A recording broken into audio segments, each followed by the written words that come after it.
ድንግል ማርያም ንጽሕት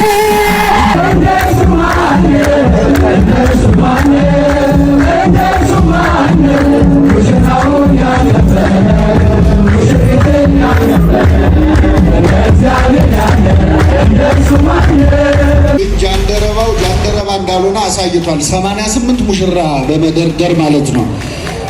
እና ትክክለኛ ትርጉሙ ዛሬ የታየበት ነው።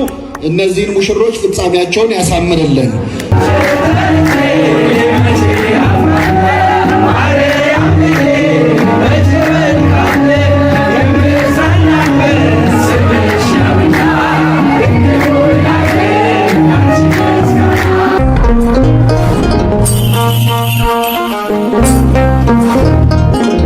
ሰላም የተከበራችሁ ክቡራትና ክቡራን የሚዲያችን ቤተሰቦች በዓለም ላይ ያላችሁ ኦርቶዶክሳውያን ሰላም እግዚአብሔር በያላችሁበት የዓለም ክፍል ሁሉ ይሁን።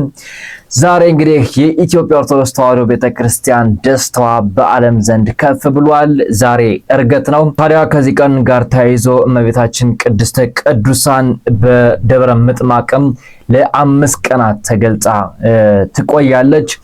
በዚህ ቀን ሙሽሮችም በኢትዮጵያ ኦርቶዶክስ ተዋሕዶ ቤተክርስቲያን ፀሐይ አብርተው ዓለምን አስደምመውታል። ዛሬ ከምንመለከታቸው ቪዲዮዎች መካከል አንዱ ነው። ታዲያ በቅድሚያ ለቻናላችን አዲስ የሆናችሁ ቻናላችንን ሰብስክራይብ እና ቪዲዮዎችን ላይክ ማድረግ አትርሱም። ዓለምን ያስደመመው የኢትዮጵያ ኦርቶዶክስ ተዋሕዶ ቤተክርስቲያን ጋብቻ 88 ነፍሳት ወይም 44 ጥንዶች በጃንደረባው በኩልሽ እንዴት ተጋቡ? ለምን የእመቤታችን የቅድስተ ቅዱሳን የድንግል ማርያምን ዕለተ ቀኗን ለምን ጠበቁ? ለምንስ በዕርገት ቀን ማግባትን መረጡ? የሚለው ታዲያ ቪዲዮን ከመጀመራችን በፊት ኮሜንት ሴክሽኑ ላይ ደስታችሁን ሲገለጹላችሁ ለእነዚህ ሙሽሮች በቅድሚያ ወደ ቪዲዮ ልወሰዳችሁ።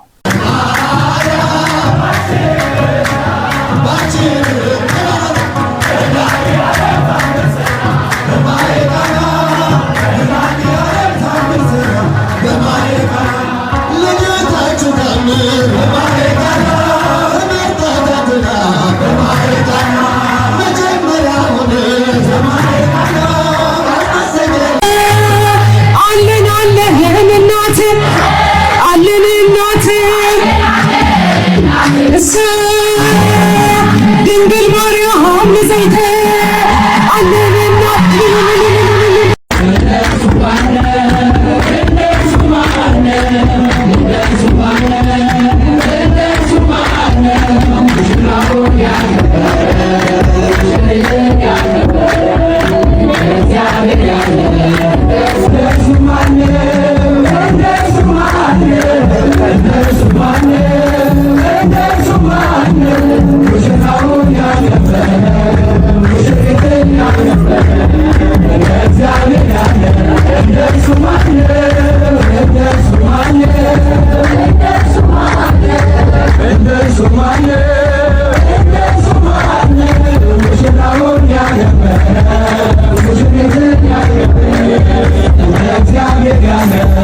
የዕለቱ ሰርግ እንግዲህ ይህንን ይመስላል። በተለይ በኢትዮጵያ ኦርቶዶክስ ተዋሕዶ ቤተክርስቲያን ማግባት ጋብቻ የተቀደሰ ቅዱስና የተቀደሰ ተግባር እንደሆነ አምላካችን ጌታችን ኢየሱስ ክርስቶስ በቃና ዘገሊላ ተገኝቶ ጋብቻን እንደባረከ ተዋሕዶ ታስተምራለች። ታዲያ የኢትዮጵያ ኦርቶዶክስ ተዋሕዶ ቤተክርስቲያን ዛሬ እጅጉን ደስ ብሏታል። ምዕመናትና ምዕመናንም ደስ ብሏቸው የተዋሕዶ ልጆች በዓለም ፀሐይ ሆነው ውለዋል።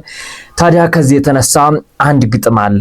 በኢትዮጵያ ኦርቶዶክስ ተዋሕዶ ቤተክርስቲያን እጅግ ማር የሚጣፍጥ ወርቅ የሚወጣው በተሽ ገብቷቸው የወንጌሉ ቃል በኑሮ ሊያበሩም ይኸው መተዋል።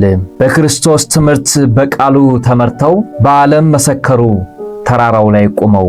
ከእንቅቡ በታች አይደለም መብራቱ በራ እንጂ ለሁሉ ከነበረከቱ። ጢስ የሌለው ሻማ ደምቀው የሚበሩ ልጆችሽ ሙሽሮች ጧፉን እያበሩ። ልጆችሽ ሙሽሮች ጧፉን እያበሩ። በኢትዮጵያ ኦርቶዶክስ ተዋሕዶ ቤተክርስቲያን መጋባት ጥቅሙ ምንድን ነው?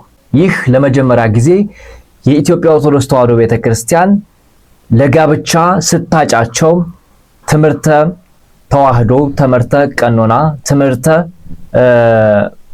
ሚስጥራት ሚስጥረ ቁርባን እያንዳንዱ ነገሮች እነዚህን አስተምራ ነው ለነዚህ ወንጌል የምታበቃቸው ማለት ነው። የኢትዮጵያ ኦርቶዶክስ ተዋሕዶ ቤተክርስቲያን ጋብቻን የምትደግፈው በዚህ ነው። ስለዚህ ነው በጃንደረባው ሚዲያ በኩልሽ የኢትዮጵያ ኦርቶዶክስ ተዋሕዶ ቤተክርስቲያን አንዱ የትምህርት መስክ ሆነው እያገለገሉ ያሉ ወንድሞች 88 ነፍሳትን ዛሬ ስጋው ደሙን አስቀብለው በቁርባን እንዲሁም በአክሊል አግብተዋል ማለት ነው። ለዚህ ነው ጌታችን ኢየሱስ ክርስቶስ ጋብቻን በዛ ቦታ ተገኝቶ በቃና ዘገሊላ ተገኝቶ ከናቱ ከቅድስተ ቅዱሳን ከድንግል ማርያም ጋር ተገናኝቶ ከቅድስተ ቅዱሳን ከድንግል ማርያም ጋር ሆኖ ጋብቻን የባረከበት ለዚህ ነበረ። ቅዱስ ነው ጋብቻ ቅዱስ ነው ሲል ነው በዚህ ዕለት እንግዲህ ጌታችን ኢየሱስ ክርስቶስ ተገኝቶ የባረከላቸው። ታዲያ እነዚህ ሙሽሮች ዛሬ ለምን በዚህ ቀን መረጡ የሚለው ደግሞ እጅግ የብዙዎችን ቀልብ የሳበ ነው። ዛሬ ቅድስተ ቅዱሳን ድንግል ማርያም ዓመታዊ በዓሏ ነው። በግብጽ ሀገር በተለይ ደግሞ ደብረ ምጥማቅ በሚባል ቦታ ላይ ክብሯ ተገልጾ ለ5 ቀን ብርሃን የሆነበት እና የተገለጸችበት ቀን ነው ማለት ነው እመቤታችን ቅድስተ ቅዱሳን ድንግል ማርያም። ታዲያ ግብጻውያን ድንኳን ጥለው ክብረ በዓሏን ያከብራሉ ማለት ነው። ይህ ማለት ከ21 ማለትም ከዛሬ ቀን ጀምሮ እስከ 25 ድረስ በዛ ያሳልፋሉ ማለት ነው። ታዲያ ከዚህ ጋር ታይዞ ደግሞ ዕርገት ነው። እንግዲህ ዛሬ ዕርገት ጌታችን አምላካችን ኢየሱስ ክርስቶስ ቅዱሳን ሐዋርያትንና ቅዱሳን አንስትን ያስተማረበት ምስጢርን የገለጸበት ቀኖናን ያስተማረበት ዕለት ዛሬ ተጠናቋል ማለት ነው። ሲያስተምራቸው ከዕለተ ተንሳኤ በኋላ እነዚህን 50 ቀናት ጌታችን ኢየሱስ ክርስቶስ ሲያስተምርና ቀኖናንም ስርዓትንም ሲያስተምራቸው የቆየ ነው ማለት ነው። እነዚህ ባሮች ባንድ ሆነው እነዚህ ሙሽሮችን ድምቅ አድርጓቸው ደስ የሚል በዓል አሳልፈናል ማለት ነው። ታዲያ ከዚህ ጋር ታይዞ ዲያቆን ሄኖክ ኃይሌ ደግሞ ስለ ጋብቾች ደስታቸውን እንደዚህ ሲል ገልጿል። ጋብቻስ ምንድነው? ለምንስ በቤተ ክርስቲያን ደግሞ መጋባት አስፈለገ ሲል ደስታውን የገለጸበት አለ። እሱ ላሰማችሁ። ቻችን እንደሚያውቁት አሻሚ ትርጉም አለው፣ ግን ጃንደረባ እንዳልሆነ አሳይቷል። 88 ሙሽራ በመደርደር ማለት ነው። እና ትክክለኛ ትርጉሙ ዛሬ የታየበት ነው። እነዚህን ሙሽሮች ፍጻሜያቸውን ያሳምርልን።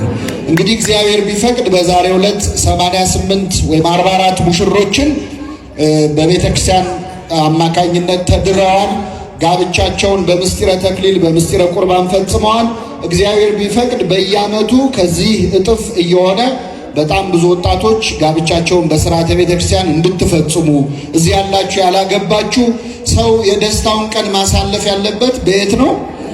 በቤተ ክርስቲያን ነው። ስንታመም ወደ ቤተ ክርስቲያን እንመጣለን ጠበል ለመጠመቅ፣ ስንሞት ፍታት እንዲፈታልን እንድንቀበር እንመጣለን። በችግራችን ጊዜ የምንመጣበትን አምላክ በደስታችን ቀን ወደ አንተ አንመጣም ልንለው አንችልም። ስለዚህ የመጨረሻውን የደስታ ቀን መባረክ ያለበት መቀደስ ያለበት እግዚአብሔር ነው። ይህንን አክብረው ነው ወንድሞቻችን እህቶቻችን ለአንድ ወር ያህል የጋብቻ ትምህርት ሲማሩ ስለ ምስጢረ ቁርባን፣ ስለ ልጅ አስተዳደግ ሕይወታቸው እንዴት መምራት እንዳለባቸው ሲማሩ ከከረሙ በኋላ በዛሬው ዕለት እንግዲህ ለዚህ ክብር በቅተዋል። እግዚአብሔር ፍጻሜያቸውን ያሳምርልን። ከዚህ በተጨማሪ የዚህ ካቴድራል አስተዳዳሪ ክቡር መጋቤ ሐዲስ ሊበኩሉና ከእሳቸው ጋር ያሉ የካቴድራሉ አስተዳዳሪ ጋር ያሉ ጸሐፊው እንደዚሁም ሙሉ የአስተዳደር ሰራተኞች እስከ ጥበቃ ድረስ ዲያቆን ሄኖክ ኃይሌ የኢትዮጵያ ኦርቶዶክስ ተዋሕዶ ቤተክርስቲያን እንቁ መምህራን ከምትላቸው መካከል አንዱ ወንድማችንና መምህራችን ነው። ቃለ ሕይወትን ያሰማልን ብለናል። እንግዲህ ስለ ጋብቻ በኢትዮጵያ ኦርቶዶክስ ተዋሕዶ ቤተክርስቲያን በኩል ማግባቱ ጥቅሙ ምንድን ነው የሚለው ከዓለማዊና ከመንፈሳዊ ጋብቻ እጅግ ሰማይና ምድር ያህል ርቀት ያለውና ፈጽሞ ሊወዳደር የማይችል ነው ሲል ተናግሯል ማለት ነው። በዚህም እንግዲህ ሙሽሮች ደስ ብሏቸውን ያገቡ አሁን የኢትዮጵያ ኦርቶዶክስ ተዋሕዶ ቤተክርስቲያን ምስጢር እየገባቸው ምዕመናትና ምዕመናን ወደ ቤቱ እየመጡ ስጋው ደሙን እየተቀበሉ እያገቡ ነው። ይህ ደግሞ ፍቅርን ያደረጃል፣ አንድነትን ያመጣል፣ ሰላምን ያመጣል። ቤተክርስቲያን ፍቅሯን ከፍ እያለ የቤተክርስቲያንን ምስጢር የሚረዱበት ይሆናልና ልጆቻቸውም የተባረኩ ይሆናሉ። መንፈስ ቅዱስም ሁሌን ይቀበላሉ ማለት ነው። እናት አባትም ለአባቷ አባት ለልጁ ያላቸው ፍቅር የጸና ይሆናል። ለእምነታቸው ታታሪ ይሆናሉ፣ ለጸሎት ይተጋሉ። በዚህ ልክ ነው የኢትዮጵያ ኦርቶዶክስ ተዋሕዶ ቤተክርስቲያን በዚህ መልኩ አግቡ የምትለው። ታዲያ ከዚህ ጋር ተያይዘው ደግሞ አርቲስቶች ራሱ ሳይቀሩ በዓለማዊ የምናውቃቸው ብዙ ወንድሞች እህቶች በመንፈሳዊ ጋብቻ እጅግ ዓለምን እያስደመሙ ተዋሕዶ እንቁ መሆኗን እያስመሰከሩ ያገቡ ወንድሞች አሉ። ከነዚህ መካከል ሰሞኑን ያገባው ወንድማችን አለ። እስኪ የሱን ጋብቻ ላሳያችሁ።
እንግዲህ የኢትዮጵያ ኦርቶዶክስ ተዋሕዶ ቤተክርስቲያን በዓለማቶች በዓለም ላይ ክብራቸውን ፍቅራቸውን በዓለም እንዳለው ሁሉ አሁን ደግሞ ፍቅራችን፣ ደስታችን፣ አንድነታችን ከቅድስተ ቅዱሳን ከድንግል ማርያም ከኪዳነ ምሕረት ከአምላካችን ከጌታችን ከኢየሱስ ክርስቶስ ከቅዱሳን ጋራ ከደናግል ጋራ መሆን አለበትና እነዚህ ወንድሞቻችን ወደ ኢትዮጵያ ኦርቶዶክስ ተዋሕዶ ቤተክርስቲያን መጥተው ጋብቻቸውን መፈጸማቸው ምንም እንኳን ጥቅሙ ለነሱ ቢሆንም የነሱ ደስታ የኛ ነው።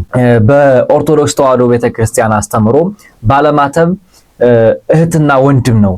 ምንም በስጋ ብንለያይም ማዕተባችን አንድ ነው፣ መንፈሳችን አንድ ነው፣ አባታችን አንድ ነው፣ እናታችንም አንዲት ስለሆነች የአንድ እግዚአብሔር ልጆች ስለሆን ነው የነሱም ደስታ የኛም ደስታ ነው የምንለውና ምንም እንኳን በዓለም ላይ የኑሮ ጉዳይ ሆኖ የእንጀራ ጉዳይ ሆኖ ከዓለም የወጡ ቢመስልም ባለማተቦች ግን አሁን እንደዚህ እያስመሰከሩ ይገኛሉ።